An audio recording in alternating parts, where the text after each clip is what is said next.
काहिल गधा। पुराने जमाने की बात है। एक ताजिर था जो शहर से दूर एक गांव में रहता था। वो तिजारत के लिए रोजाना शहर जाता और मुख्तलिफ अशिया की खरीदो फरोख्त किया करता। तिजारत करने के लिए उसके पास एक गधा था। वो गधे पर सामान लाद कर रोजाना शहर जाया करता। ताजिर अपने गधे की बहुत अच्छे तरीके से देखभाल करता, उसकी खुराक का बहुत ख्याल रखता, उसे वक्त पर चारा डालता और पानी पिलाता, क्योंकि ताजिर को पता था कि उसकी तिजारत के लिए इस गधे की बहुत जरूरत है। गधा बहुत सेहतमंद था। ताजिर बहुत सारा सामान एक साथ गधे पर लाद कर फरोख्त के लिए शहर ले जाता, लेकिन उसका गधा बहुत कामचोर और आलसी था। उसको भागना दौड़ना खाना पीना बहुत पसंद था। ओह, आज फिर शहर जाना पड़ेगा। मुझे हमेशा छुट्टियां क्यों नहीं हो जाती? मुझे छुट्टियां बहुत पसंद हैं। मेरे मालिक को तो हमेशा काम की ही पड़ी रहती है, पर मुझे फारिग रहना बहुत पसंद है। मेहनत करना तो बिल्कुल भी मुझे अच्छा नहीं लगता। ताजिर अपने गधे पर सारा सामान लाद कर शहर ले जाता और ताजिर को शहर जाने के लिए एक नदी को पार करना पड़ता था। शहर जाकर वो सारा सामान बेच देता। ताजिर को हर रोज बाजार की मांग के मुताबिक अशिया की तिजारत करनी पड़ती थी। कभी कपास तो कभी नमक, कभी सब्जियां तो कभी फल। ताजिर को पता लगा कि बाजार में नमक की मांग बहुत बढ़ गई है। ठीक है, मैं बहुत जल्द ही नमक लेकर आ जाऊंगा। उसने अपने गधे पर 4 बोरियां नमक की ला दी और उसको मालूम हो गया कि 4 बोरी का वजन काफी ज्यादा है। ओहो, मेरा गधा इतना वजन नहीं उठा सकता। इसका वजन थोड़ा कम करना पड़ेगा, यही ठीक रहेगा। उसने गधे की पीठ से एक बोरी उतार दी, फिर भी गधा आगे जाने के लिए तैयार नहीं था। ताजिर को अपने गधे का तो बहुत ख्याल था, पर उसको अपने गधे का पता था कि वो बहुत कामचोर और आलसी है। उसने एक छड़ी गधे की पीठ पर मारी और उसे बाजार ले जाने की कोशिश करने लगा।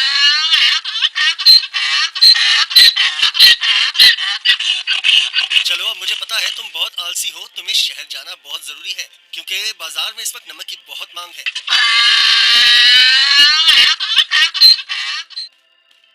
ताजिर ने सारा नमक फरोख्त कर दिया। ओहो, सच में बाजार में नमक की बहुत मांग है। ताजिर ने फिर रोज की तरह शहर में नमक फरोख्त करना शुरू कर दिया। गधे पर कभी 3 तो कभी 4 बोरियां लाद कर बाजार जाना पड़ता था, जिसकी वजह से गधा नाखुश था। पर वापसी पर गधा बिल्कुल खाली आता और बहुत खुश होता। रोज की तरह ताजिर ने फिर से 4 बोरी गधे की पीठ पर लादी और शहर की तरफ निकल पड़ा। जब वो नदी के पास पहुंचा तो उसे पानी ज्यादा नजर आया।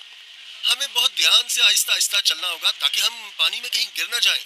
जैसे ही उन्होंने आधी नदी पार की, अचानक गधे का पांव एक बड़े पत्थर से लगा और गधा फिसल गया और पानी में बैठ गया। ओहो, तुमने ये क्या किया? बोरियां तो अभी भी मेरी पीठ पर हैं, लेकिन मुझे इतना वजन महसूस नहीं हो रहा। ये एक जादुई नदी है।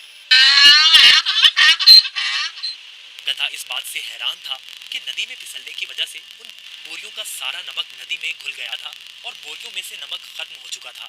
इसकी वजह से गधे को वजन महसूस नहीं हो रहा था, क्योंकि बोरियों में नमक बचा ही नहीं था, सब खत्म हो चुका था। ओहो, मेरी सारी मेहनत जाया हो गई। अब मैं शहर जाकर क्या करूंगा? सारा नमक तो बह गया है।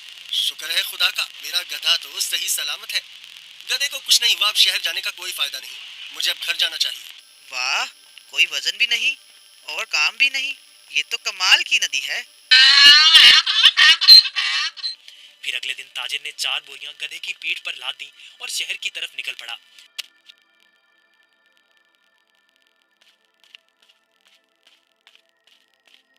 आहा, कल का दिन कितना अच्छा था। कोई काम भी नहीं करना पड़ा था। आज मुझे फिर काम करना पड़ रहा है। ठीक है, आज फिर से मैं आलसीपन दिखाता हूँ और अपना वजन कम करता हूँ। फिर तो मैं नदी से ही घर वापस जा सकता हूँ, कल की तरह। वो एक जादुई नदी है जो मेरा वजन कम कर देती है।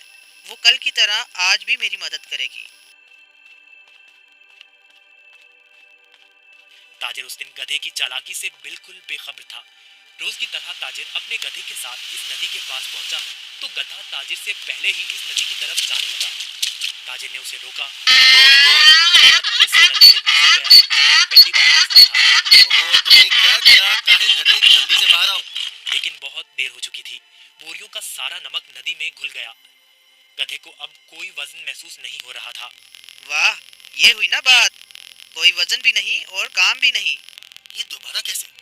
जरा सोचता हूँ, ये जानबूझकर मेरे साथ कहीं चालाकी तो नहीं कर रहा। ओ काहिल गधे, मैंने तुम्हारा इतना ख्याल रखा और तुमने मेरे साथ क्या किया? इसे घर वापस ले जाता हूँ। मुझे पता है, अब देखो मैं तुम्हें कैसे सबक सिखाता हूँ।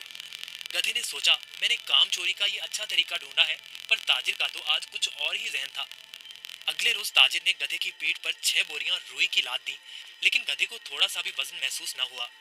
ओहो, इतनी ज्यादा बोरियां। कोई मसला ही नहीं। शहर तक जाना किसने है? इस जादुई नदी तक तो जाना है बस। और वो शहर की तरफ जाने लगे।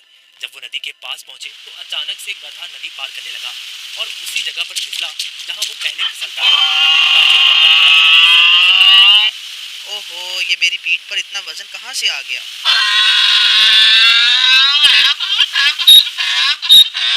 ताजिर बहुत समझदार आदमी था। उसको पता चल गया कि उसका गधा जानबूझकर ये सब उसके साथ कर रहा है। इसलिए ताजिर ने इस दफा बोरियों में नमक के बजाय रुई भर दी थी। जैसे ही गधा नदी में फिसला तो रुई ने पानी जज्ब कर लिया और गधे की पीठ पर वजन ज्यादा हो गया। हाँ हाँ हाँ, तुम मुझे इतने दिनों से बेवकूफ बना रहे थे। तुम्हारी इस हरकत से मेरा बहुत नुकसान हुआ है। तुम्हें इस बात का अंदाजा भी है क्या? अब तुम इसी तरह बोरियों के साथ घर जाओगे। गधे को उन बोरियों के साथ ही घर आना पड़ा। इस तरह गधे ने अपना सबक सीख लिया और उस दिन के बाद गधे ने कभी नदी में फिसलने की हिम्मत न की। इसलिए नतीजा, जैसा करोगे वैसा भरोगे।